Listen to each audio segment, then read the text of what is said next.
Welcome to another episode of Mike's Money Picks. Today on the podcast, we're going to be breaking down the Wednesday, January 17th slate of college basketball DFS. Almost slipped up on my dates there, but we've got a nice little 8-game slate on this Wednesday where we've got a lot of action in the Big 12 as well as the ACC.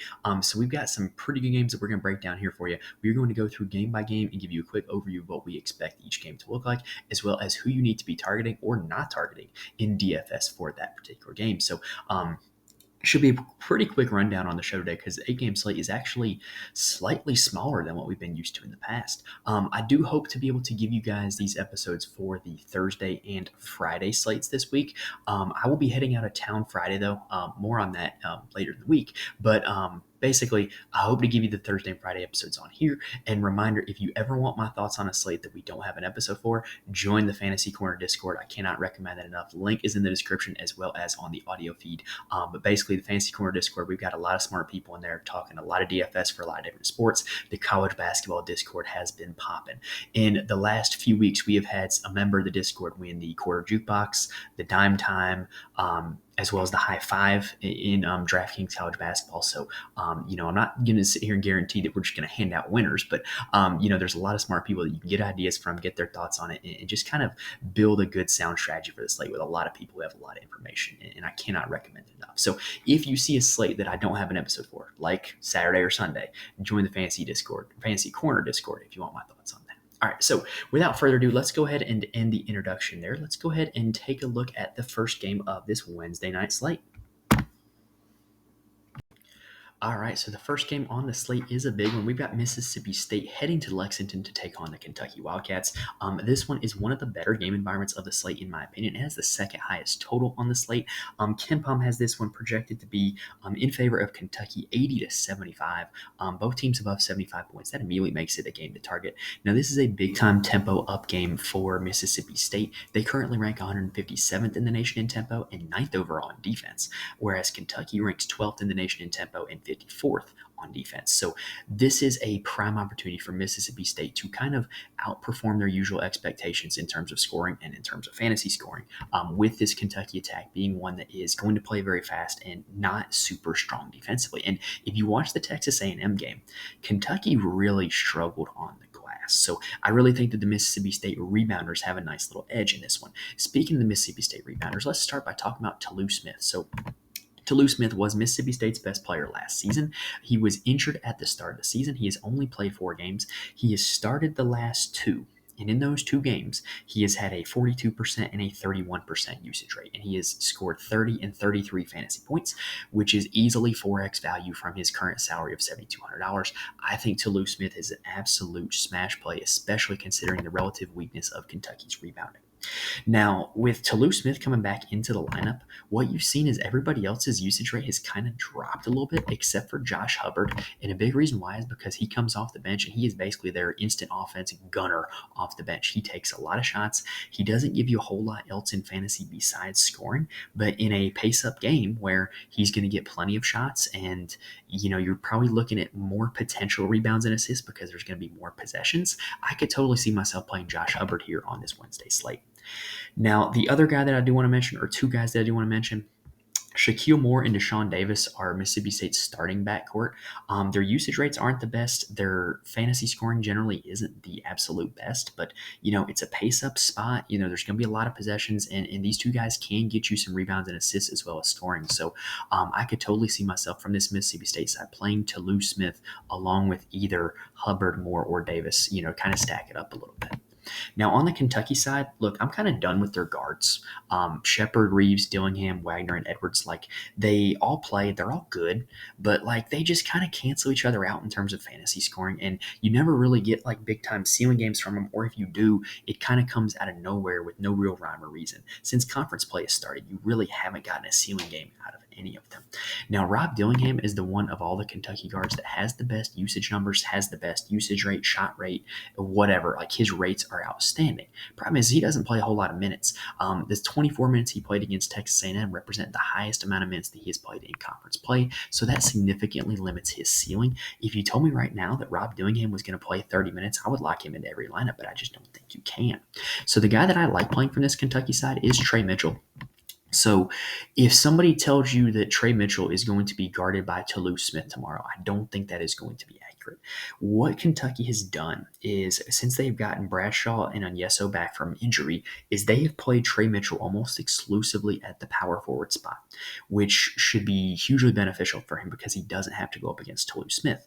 And what that'll also do is that kind of frees him up on the defensive end to not guard super high usage players, to chase rebounds, and on the offensive end, he's not going up against center, so he can use his size mismatch against other power forwards. So him moving to the 4 has been a revelation for his season, because you look at his last 5 games: 47, 30, 29, 47, 34 fantasy points in those 5 games. He's been outstanding. He's only $8,000 on DraftKings. I think this is a great spot for Trey Mitchell because he is playing the 4 spot, not the 5 spot. Now, speaking of Kentucky's 5 spot, Aaron Bradshaw got in massive foul trouble in that game last Saturday against Texas A&M, and what you saw was a ceiling game from Ugonna Onyeso. He ended up playing 31 minutes and putting up 29.5 fantasy points. I am not going to chase that because I think that was solely a result of the foul trouble out of Bradshaw. I will pass on Onyeso unless he can show us that he can do that consistently. Next up on the docket is Mississippi Ole Miss taking on LSU. KenPom has this one projected to be 75 to 73 in favor of LSU. This is a pretty contrast of styles as well, like the first one was. LSU currently ranks 57th in the nation in tempo, and Ole Miss ranks 257th in the nation in tempo. Ole Miss, they're coached by Chris Beard now, and they're playing Chris Beard style basketball. They are here to play rock fights. Now, on that Ole Miss side, they really run a lot through their guards. Merle, Flanagan, and Murray. But the problem is that, again, kind of like the Kentucky guards, they can kind of cancel each other out at times. But let me kind of give you the breakdown from what they have looked like in conference play. So in conference play, Alan Flanagan has had better usage, shot rates, rebound rates, and assist rates than Matthew Morrell. On paper, he looks like the better play. However, Morrell has also had some solid fantasy outings because Morrell has been significantly more efficient in shooting a higher percentage from the field, and he has a significantly higher steal rate. In fantasy, steals are gold because that's an easy way to rack up points. So basically what this boils down to me is I think Morrell is actually better at basketball than Flanagan. He's a better shooter, better scorer, and he can get you those steals, whereas Flanagan is just a volume guy. Like, he's going to take a lot of shots and he's going to grab a lot of boards and get a lot of assists because he has the ball in his hands, but he's not actually that efficient with it.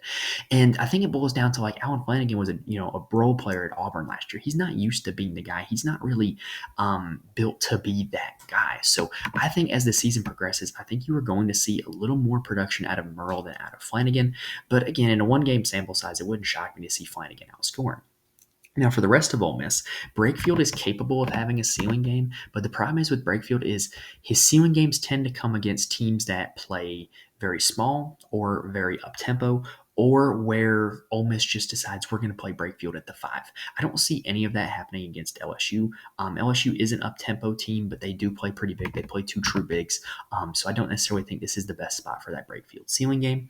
Another guy that does have my interest is Musa Cisse. He is a transfer from Oklahoma State. He is currently starting at center over Jamarion Sharp, and his usage rates are really good when he's out there. He just hasn't really had a ceiling game yet because he hasn't had a game where he has played a ton of minutes, but when that finally happens, you're going to see a lot of fancy points out of Musa Cisse.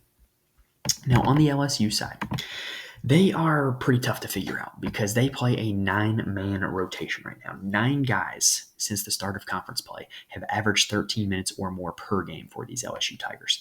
That makes them incredibly hard to target, and it also leads to incredibly inconsistent usage rates. Now, what we have seen over the course of the year is that Jordan Wright, Jalen Cook, and Will Baker are all capable of massive ceiling games.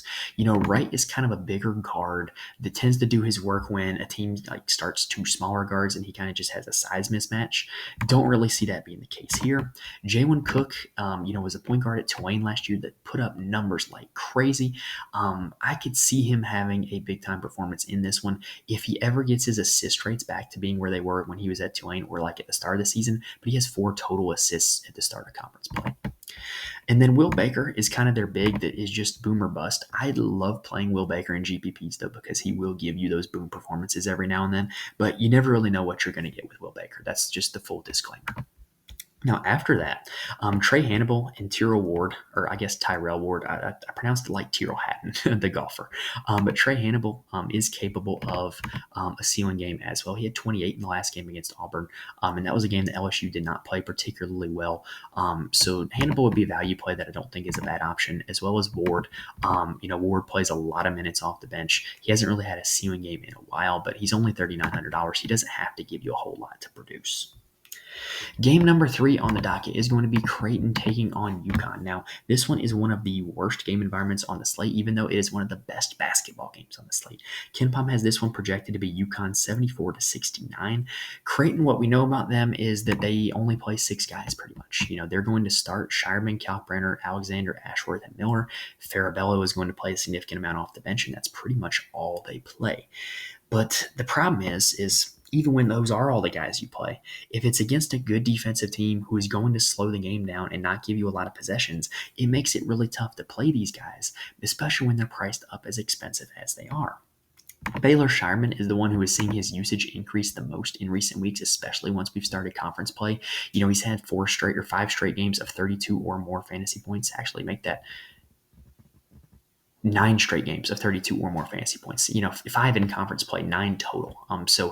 Baylor Shireman, definitely a guy who has a legitimate ceiling, is pretty consistent, but $8,900, that's an awful lot to pay for a guy who's going up against a really good defensive team in a game that's not going to see a whole lot of points. Now, for UConn, I do one more guy for Creighton. Stephen Ashworth is playing a ton of minutes, but he's not really doing a whole lot with the basketball. If you were ever to get a game where Shireman and Alexander ended up in foul trouble, I think that would lead to an Ashworth ceiling game. I think he is playable in cash because he's shown a decent floor for minutes and a decent floor for fantasy points, but that ceiling game would really come when Shireman and Alexander get in foul trouble. Now on the UConn side, the big fella Donovan Clingan might be coming back for this game, which here's the problem that creates for DFS. All these guys for UConn are not salary, they're not priced for Donovan Clingan being in the lineup, because when Clingan comes back, he is going to command a huge usage rate. He's going to command a lot of shots. He's going to get a lot of rebounds. So I don't really have a whole lot of interest in these guys if Clingan comes back, especially considering it's not a great game environment. Creighton does not play very fast, and they're pretty good defensively. So not a whole lot of interest in the UConn side. The guy I will mention is Alex Caravan. Look, he's just been really hot lately. Like, he's playing super well, and 30 fantasy points in 4 straight games, 40 in the last one against Georgetown. And maybe Clingan coming back doesn't hurt him a whole lot, I guess, because it allows him to play his natural position of the 4. He would probably be the guy I would consider even if Clingan does come back. Next up, we have Nebraska taking on Rutgers in what is also one of the worst game environments of the slate. This one is projected, I'm going to say that one more time, though. You just wait. This one is projected to be 70-69 in favor of Nebraska, according to KenPom. Now, Nebraska, the good news for them is they're pretty concentrated at this point in the season. They have 4 guys who will play a ton of minutes if they can stay out of foul trouble, and that is their big man, Rick Mast, their point guard, who's kind of like a point forward, Bryce Williams, their combo forward, Jawan Gary, and their designated shooter, the Japanese Curry, Keize Tominaga. So basically, Rutgers is a team that's going to slow the game down, and they're going to play elite defense. And so a lot of Rutgers' defense is designated to be at the rim.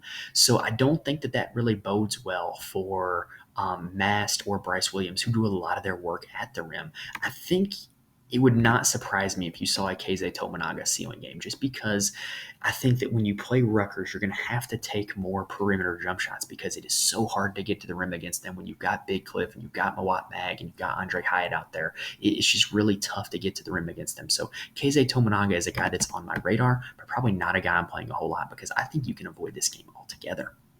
Now, on the Rutgers side, this is a really low price point for Big Cliff Omoruyi.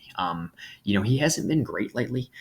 He really needs to stay out of foul trouble. That would be the big thing. And so if he's playing against Rink Mast and he can just avoid fouling him, we could get a big game out of Big Cliff. But, that price point is definitely juicy. Mawat Mag is a guy who has had some ceiling games recently. He had 45 against Iowa, 35 against Indiana. I don't know if that's something that's going to stick though, because he really did it from filling up the stat sheet and getting a lot of shots that he's not really generally had over the course of his career. But only $6,800. It wouldn't be too expensive to find out. The guy I would be interested in for Rutgers is one of my kind of favorite value plays on the slate is Austin Williams. He's only $4,100. He was moved into the starting lineup. He has played 23, 24, and 32 minutes in his last 3 games. He's gotten at least 5 shots in all 3 of those games, and he's got pretty decent rebound rates as well, peaking with 24 fantasy points against Indiana. That's about 6 times value for his salary. So Austin Williams would be a guy that I would have a little bit interested in, even though the game environment is not anything special. All right, that does it for the first half of the slate. So let's take a quick breather and then let's break down the second half. Now, before we get started with the second half of the slate, I do want to mention there are a few places where you can get more information from me. First off, you can follow me on Twitter at Mike's Money Picks. I tweet out all updates for the show, as well as the rundown for every college basketball slate, where I just kind of highlight my favorite categorical plays for each slate. And then, if you ever have any lineup questions, start sit questions, reach out to me. I'm more than happy to answer on there. And then also, I'm in the Fantasy Corner Discord. I mentioned this in the description, but a lot of smart people in there who can really help you get better at DFS for college basketball, NFL, NBA. We got all sports covered, even golf. So join that if you're looking for people to talk DFS with. It's just a fun community to be part of each and every night in the Fantasy Corner Discord. And then also, I do write a full article on my Patreon for each and every slate, where I highlight my core plays as well as kind of my lineup strategy and attack strategy for the slate. I know in these videos I go over a whole lot of information. I talk about a whole lot of possibilities. If you want to see who makes the cut, head on over to Patreon, because that's where I'm actually posting my plays and my strategy. Now, generally, if you like what we do here at Mike's Money Picks and you want to support us, please subscribe to the YouTube channel as well as to the audio feed. We are closing in on 400 subscribers on YouTube, and I really want to get to 500 before March Madness, because 500 is a big time milestone on YouTube, especially considering we didn't start the YouTube channel until June. And then also, if you want to support what we do here, join the Patreon, because the Patreon is a way that it kind of finances a lot of what I do on here, just getting the money from that, and then being able to use the money to buy data that I can then interpret the data and then bring you guys here the information here on this show. So if you want to support what we do, subscribe to the YouTube, subscribe to the Patreon. All right, now let's go ahead and take a look at game number 5 of the night, which is the best game environment of the night. It is Florida State taking on Miami. KenPom has this one projected to be Miami 81-75, which gives Miami the highest team total of the night at 81 points. Now, for FSU, they're kind of running a little bit hot. The ACC is a tough conference, and they're kind of running off of 4 straight wins right now, FSU is. And a big reason why is they've kind of figured something out. They've kind of just started playing through a few guys as opposed to trying to play through 7 or 8 guys. Now, there's still 9 to 10 guys that are going to see minutes for this team, but the usage is getting a little more concentrated. And one of the guys that it's concentrating around is Jameer Watkins. He's a guy who can fill up a stat sheet. He can score it, rebound it, and assist it for you. He's got a ceiling of 38 fantasy points in conference play against Wake Forest. I think he's a really solid play. And then also, Jalen Worley is another guy who they have really concentrated their usage around. In 3 of his last 4 games, he's hit 18 or more fantasy points, and he has done it without being super efficient from the field. But the shot attempts are there, the minutes are increasing.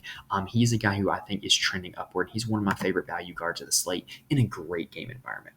Now, the other 2 guys I would consider for my player pool, Darren Green Jr. has been pretty solid recently as well, but he really just kind of has the one ceiling game and then a whole lot of just performances. And at $6,700, you're paying for that ceiling. Primo Spears is a guy that eventually is going to catch lightning in a bottle and just go off. He has a massive usage rate when he is in the game. The problem is he is not playing a significant minutes load right now, and he doesn't do a whole lot else outside of scoring, but eventually he's just going to drop 30. It's going to happen at some point. And if you want to catch that, then you just keep playing him, and eventually he's going to get there. But, I would like to see more minutes out of him, or more trending in the right direction before I think that's actually going to happen. Now, on the Miami side, there's no injury drama for Miami this week. Thank the Lord, because that was kind of stressful last week having to figure out whether all these guys were going to play or not. So they've got their whole starting five back: Omir, Cleveland, Nigel Pack, Wooga Poplar, and Bensley Joseph. They're going to play a ton of minutes. Even if the game is a blowout, if the game is close, whatever, those five are going to play a ton of minutes, and they're going to see a ton of usage. Now, the most interesting way to attack this for me, it's a Matthew Cleveland revenge game. He transferred from Florida State. And it wouldn't shock me if he wanted to go out and have a really good performance against his former school and just show them that the grass really is greener on the other side. He's also been pretty darn solid recently. 31 fantasy points and 45 fantasy points in his last two games. He's definitely a guy that is going to make my player pool on the Wednesday slate. And then also, you look at FSU's box scores, big time guards have really given them an issue where if there's a high usage guard on a team, that team is pretty much given FSU issues when they've played. And so the guy that I think would kind of fit that bill would be Nigel Pack, because he is a guy who can fill up the stat sheet with rebounds as well as assists as well as scoring. And he is capable of getting hot from the floor. So he would probably be my second favorite Hurricane. But like I said, their entire starting five is probably going to make my player pool just because they're going to play a ton of minutes and they're going to have a ton of opportunities, and they're the highest scoring team of the slate. Next up, we have Virginia Tech taking on Virginia, another battle in the ACC. This is the lowest game total of the slate. KenPom has this one projected to be 64 to 61 in favor of Virginia. Honestly, on an 8-game slate, you can take a Sharpie and just draw a big fat X through this one and cross it out if you want to. However, I think there's actually a few places where there could be a little bit of value. So for Virginia Tech, Hunter Couture is currently questionable. He is one of their better players. He's definitely one of their best shooters on the perimeter. And what you saw last game was Tyler Nickel and MJ Collins each played at least 34 minutes in that last game. Saw a little bit of boosted opportunities because of that. So if Couture continues to be out, Nickel and Collins I would consider for my player pool. As ugly as this game environment is, the best part about playing either of those two guys is you don't need a whole lot of fantasy points to get there because they're pretty cheap. It also wouldn't shock me if we get a big Lynn Kidd game. Virginia's had a lot of issues at the center position. More on that in a second. But he is capable of sealing games. He's had, a 50 fantasy point performance earlier in the season. So it wouldn't shock me if we did get a ceiling game. However, ACC play has not been very kind to Lynn Kidd. Sean Padula is the guy that I like, though. So even at $7,700, I still think there's a lot to like about Sean Padula. Even in the worst game environment of the night, I still think there's a lot to like about Sean Padula. His usage rates have been out the wazoo lately. Like, I couldn't think of another phrase there that would exemplify it better than out the wazoo. In his last 3 games, he's taken 17, 16, and 23 shots. He has had 40, 34, and 35% usage rates, and he has put up 11 and 14 rebounds plus assists in his last 2 games. Last 2 games, 57 and 54 fantasy points. Now, even if you're sitting there thinking, but Mike, they're only implied to score 61 points, Virginia's going to slow the game down. He can't possibly do that again, right? Well, he might not do 54, 57 again, but he's only 7,700. And so if he gives you 40, which is just 80% of that, that's a pretty solid total. And so I think Sean Padula would be a one-off play that I would be interested in. And I'm hoping that everybody is scared away from Sean Padula because of the matchup and the game environment against Virginia. Speaking of Virginia, got to talk about them. Reese Beekman has great rates, very solid usage, very solid assist rates. He's only 7,500, which is like the cheapest he's been in the last 2 seasons. Not a terrible play, in my opinion. Not a super likely to give you 40 or 50 fantasy points play. Not a terrible play, though. Where the drama starts for Virginia, though, is the center and power forward position. So last game, they switched it up. They had been starting freshman Blake Buchanan at center. I was all over him on Saturday for that reason. I thought that was a great spot against Wake, but it didn't work out. They moved him to the bench. They ended up starting Jake Groves at the 4 and then Jordan Minor at the 5. Jordan Minor's only 3,600 on DraftKings, and he played 22 minutes in that game against Wake and put up 18 fantasy points. So, y'all, we will live with 18 fantasy points from a guy who's $3,600. Now, like I said, this has been a super inconsistent position for Virginia all season long. They've had a lot of issues with this position all season long, but at only $3,600, it doesn't cost a lot to find out with Jordan Minor. And playing him would allow you to do something like playing 2 or 3 of the Miami guys, or playing Toulouse Smith and Rob Dillingham in the Mississippi State-Kentucky game. Like, that $3,600 gives you a ton of savings, and it doesn't totally nuke your lineup even if he gives you like 6 or 7 fantasy points. Because just think about the math here, right? Like if you're aiming for 4x value, now if you want to win a GPP, you should be aiming for at least 5x value. But if you're aiming for 4x value conservatively in every position, and Jordan Miner gives you 8 fantasy points, he's only 6 points off his pace for 4x value, which will be 14. So you can make that 6 points up elsewhere if you get the other positions right that he allows you to spend up to. So I think he's a very solid play, in my opinion. It's going to be one, though, where you're going to want to check the starting lineups beforehand, like find their Twitter account, find a radio guy or whatever. Make sure he's in the starting lineup before you play him, but I think he's a really solid value play if he is in that starting lineup. Now, we got 2 more games, both battles in the Big 12. We got West Virginia taking on Oklahoma. KenPom has this one projected to be Oklahoma 78-63, which is the most lopsided game on the slate and gives West Virginia the second lowest team total, higher than only Virginia Tech. And on the West Virginia side, look, I got to keep it pretty simple here. There's 2 guys I'm even considering. It's Raekwon Battle and it's Patrick Sumnick. Raekwon Battle takes a ton of shots. Like, there's just no way around it. He takes a ton of shots, and by taking all those shots, he has plenty of opportunities to put up fantasy points. There. That's all you need to know about Raekwon Battle. Patrick Sumnick got the start against Texas, and as a Texas fan, I watched that game. I was impressed. He looked great. He's apparently got an illness right now and is questionable for this game. I'm not interested in anybody else on West Virginia. If he plays, I think he's a great value play at 4,100. He's only 500 up from Jordan Miner that we just talked about, and I think he's a whole lot safer than Jordan Miner because he's started a few games now and he's looked pretty good for a few games.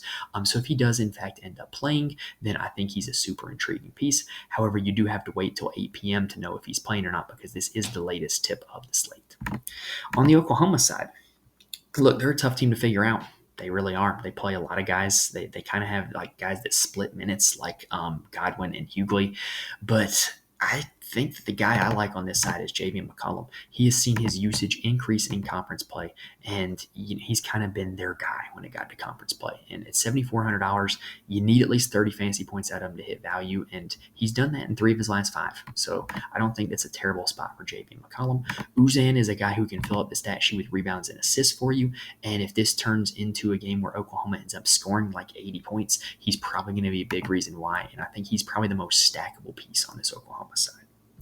Last game of the night, and you guys know how I feel about this one. This one is UCF taking on Texas. KenPom has this one projected to be 74-66 in favor of Texas. UCF is a team that plays at a fast tempo, but they're not very good offensively. So the one good piece of news with UCF, though, is they have significantly shrunk down their rotation since conference play has started. Pretty much, they're almost exclusively playing Darius Johnson, Jalen Sellers, and Shamari Allen at the guard spots, and then Ibrahim Diallo and CJ Walker at the forward spots. Walker in particular is an interesting value at only 4,400. I don't think he has any kind of ceiling, but the price tag is pretty good, and if you use him as a late swap option for Sumnick, I think that's a very legitimate strategy. Ibrahim Diallo is their big man, and Bigs have had kind of a tough time against Texas recently, but he's been really solid recently. He's playing a lot more minutes than he used to. He's had a lot more usage than he used to, and he's got a legitimate ceiling. Also, for the guards, I am Johnson over Sellers, in my opinion. Darius Johnson has seen a significantly higher usage rate since the start of conference play, whereas Sellers was kind of their guy in non-conference. So Darius Johnson would be the guy that I would target. Bigger guards have kind of given Texas a little bit of issues as well because Texas likes to play 2 guys that are essentially point guards. I guess the way he plays, Johnson might fit the bill. Like, I don't know. He's not like a big guy, but just he'd be the guy I would consider on this UCF side. Now, on the Texas side, I can say this because I'm a Texas fan. They've been a little bit of a disappointment this season. However, if any non-Texas fan were to try to tell me that, I would want to fight them. But basically, what I think Texas needs to do to start getting their season back right is they need to either embrace one of 2 styles. Either we are going to be more of a half-court offense that is going to play through Max Asmus and Dylan Dessou, or we are going to be a run-and-gun up-tempo team that uses the athleticism of Dylan Mitchell and Tyrese Hunter to get out in transition and get easy buckets. Because what you've seen is they kind of play 2 games at once right now. When they are in the half-court, it's an Asmus and Dessou game. When they get in transition, it's a Mitchell and Hunter game. And so since Dessou has kind of came back, you've seen more of the first one, but there's still the potential for the second one where it turns into a Mitchell and Hunter game. Anyway, I'm kind of getting on my soapbox here. For DFS, I like A. Smith and Dessou. A. Smith is only $8,200. He has a legitimate 50 fantasy point ceiling. When the game gets close in the Big 12, the ball is in Max A. Smith's hands. He's going to take a ton of shots, and he is going to hit a lot of them. And he's a guy that I think $8,200 is a very reasonable price tag for him. Dylan Dessou is another guy who has an insane ceiling. So I think for Texas to really get this offense going in the half court, it needs to be A. Smith and Dessou in the pick and roll, which is what they've done each of the last two games. Against Cincinnati, 54 fantasy points from Dylan Dessou. Against West Virginia, he dealt with a little bit of foul trouble and still put up 30 fantasy points, which we will take at a salary of $7,100. And I think this UCF front court is a little bit weaker defensively than the West Virginia one was. So I think this is an absolute smash spot for Dylan Dessou. I think you can play him stacked with Max Abmas or unstacked with Max Abmas. I think the pivot would be to play like Dylan Mitchell and Tyrese Hunter together, because the two of them would be kind of like the anti-Abmas and Dessou. Also, we have an Ithiel Horton revenge game. He transferred from UCF. It would not shock me to see Rodney Terry go out of his way to get Ithiel Horton some buckets against his former team. It just wouldn't shock me to see that. Granted, he hasn't done much of anything recently, but he's still a rotational player, and he does have a little bit of added motivation. All right, so that does it for all four of the second half of this slate, and we've now done all 8 of the Wednesday, January 17th slate of college basketball DFS. So hopefully we're able to give you guys plenty of information here in this episode that you can use to build some winning DFS lineups. If you like what you saw here on this episode, make sure you subscribe to the channel. That way you can be notified when new episodes drop, and you can be back for the rest of our college basketball coverage all season long, all the way up until the national championship game in April. And also, while you're at it, please hit the like button on YouTube, as well as rate and review the audio feed. Y'all, those do not fall on deaf ears. They significantly help me out a lot. It boosts the videos in searches, and it basically helps the videos get noticed, which helps me grow the community, which is what the goal is here. So help me out. Hit the like button. Hit the subscribe button. I really do appreciate it. Reminder, if you do want more from me, follow me on Twitter at MikeSmalleyPicks. Link to the Fantasy Corner Discord is in the description, and link to the Patreon is in the description as well. All right, that does it for this episode, y'all. So that was the Wednesday, January 17th slate. Best of luck to you guys playing this slate and for the rest of the week. We hope to be back for the Thursday as well as the Friday slate, so make sure you're subscribed so you can catch those 2 episodes. Anyway, best of luck to you. Thank you guys for watching and listening to this point, and I will see you next time.